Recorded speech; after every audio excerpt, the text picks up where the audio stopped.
আজি বনাম এই মাছটো ভকুৱা মাছত খালৰ মাছ ইচাৰি সব আপোনাৰ মোৰ ভিডিঅ'বিলাকত দেখাই পাইছে ঘৰৰ মাছ মাংসটোও ঘৰৰ হাঁহবিলাকো ঘৰৰে ভিডিঅ'টোত আপোনালোকে হাঁহৰ মাছ পাইছে গোটেইখিনি ঘৰৰে তাৰপিছত কণী ঘৰৰ মুঠতে চব বস্তু ঘৰৰে পাচলিবিলাক দেখিছে মোৰ ভিডিঅ'ত চব ঘৰৰ বস্তুৱে মই ব্যৱহাৰ কৰোঁ আজি ভাবিছোঁ আপোনালোকৰ মাজত মোৰ এই মাছৰ ৰেচিপিটো দেখুৱাম বলক ভিডিঅ'টো আৰম্ভ কৰোঁ hello' guys welcome to my YouTube channel Kamala Azmi vlog কি খবৰ আপোনালোকৰ নিশ্চয় ভাল আমাৰো ভালে দিয়ক দেখিছেনে বৰষুণ দি আছে নন ষ্টপ মাৰি আছে ৰাতিৰ পৰা এয়া পথাৰবিলাক চাওকচোন পানীয়ে পানী চাৰিওফালে পানীয়ে পানী এয়া মোৰ ঘৰৰ পিছফাল হয় এইফালে চেগুন গছ আছে এইবিলাক এই এসোপা দেখিছেনে পিছফালেও দুডাল জলকীয়া গছ আছে এই জলকীয়া এই দুডাল মাছৰ পেটিত ৰুইছিলোঁ তাত দুডাল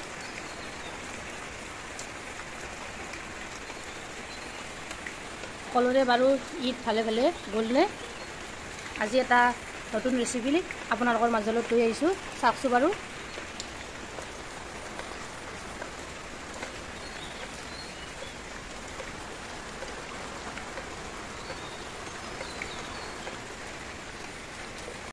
hello' guys welcome to my YouTube channel Kamala Azmi vlog কি খবৰ আপোনালোকৰ নিশ্চয় ভাল আমিও ভালে আছোঁ আপোনালোকৰ আশীৰ্বাদত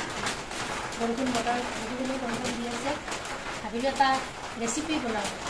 শ্বেয়াৰ কৰোঁ আপোনালোকৰ মাজত গতিকে ভিডিঅ'টো দেৰি নকৰি আৰু ভিডিঅ'টোৰ মাজলৈ লৈ যাওঁ আপোনালোকৰ আজি লৈ আহিছোঁ মাছৰ এটা অন্য ৰেচিপি ইয়াৰ কাৰণে লৈ লৈছোঁ মাছ এইখিনি মূৰেৰে সৈতে 3 পিচ আছে এইফালে বুকৰ মাছো আছে 2 পিচ তাৰপিছত লৈছোঁ বাদাম আজি বনাম বাদাম আৰু মাছ ভিডিঅ'টো সম্পূৰ্ণভাৱে স্কিপ নকৰাকৈ চাই যাব প্ৰথমতে মই বাদামকেইটাৰ বাকলিখিনি গুচাই লওঁ ইতিমধ্যে কেৰাহীটোত মই তেল গৰম হ'বলৈ দিছোঁ এতিয়া ইয়াত নিমখ দি দিছোঁ অলপ তাৰপিছত দি দিছোঁ হালধি গুড়ি চামুচ এতিয়া ইয়াত মাছখিনি উহাই দিছোঁ দি দিলোঁ মাছখিনি প্ৰথমতে ফ্ৰাই কৰি লওঁ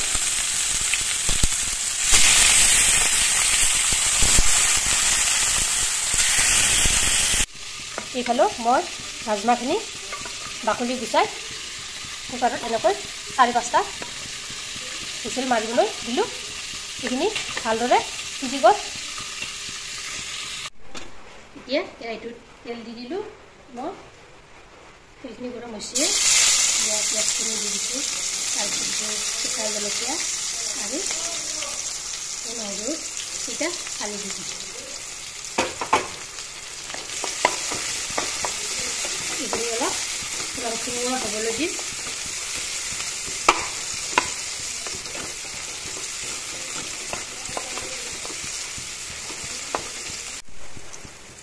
এতিয়া ইয়াত মই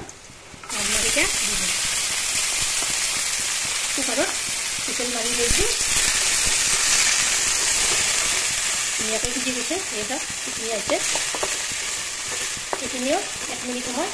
ভাজি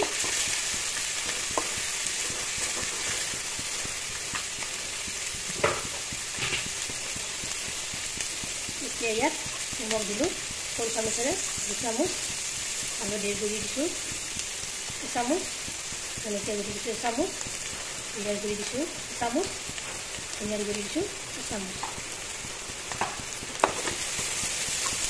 এইখিনি অলপ ভাজি দিলোঁ একে তেলতে এনেকৈ ৰং চুৱাকৈ ভাজিলোঁ এইখিনিও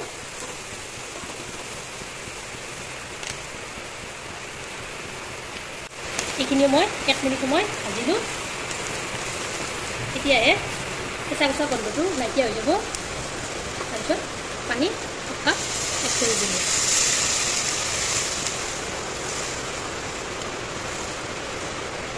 এইখিনি উতলিবলৈ দিম উতলিবলৈ ধৰিছে এতিয়া ফ্ৰাই কৰি থোৱা মাছখিনি ইয়াত দি দিলোঁ এনেকৈ 10 মিনিট সময় ফুটিবলৈ দিম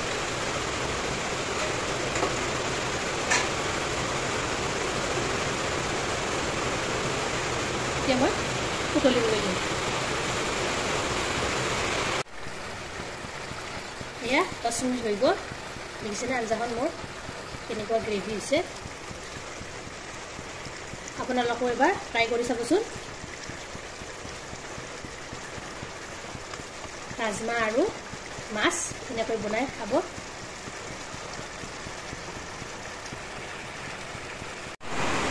এয়া চাওক ৰাজমা আৰু মাছ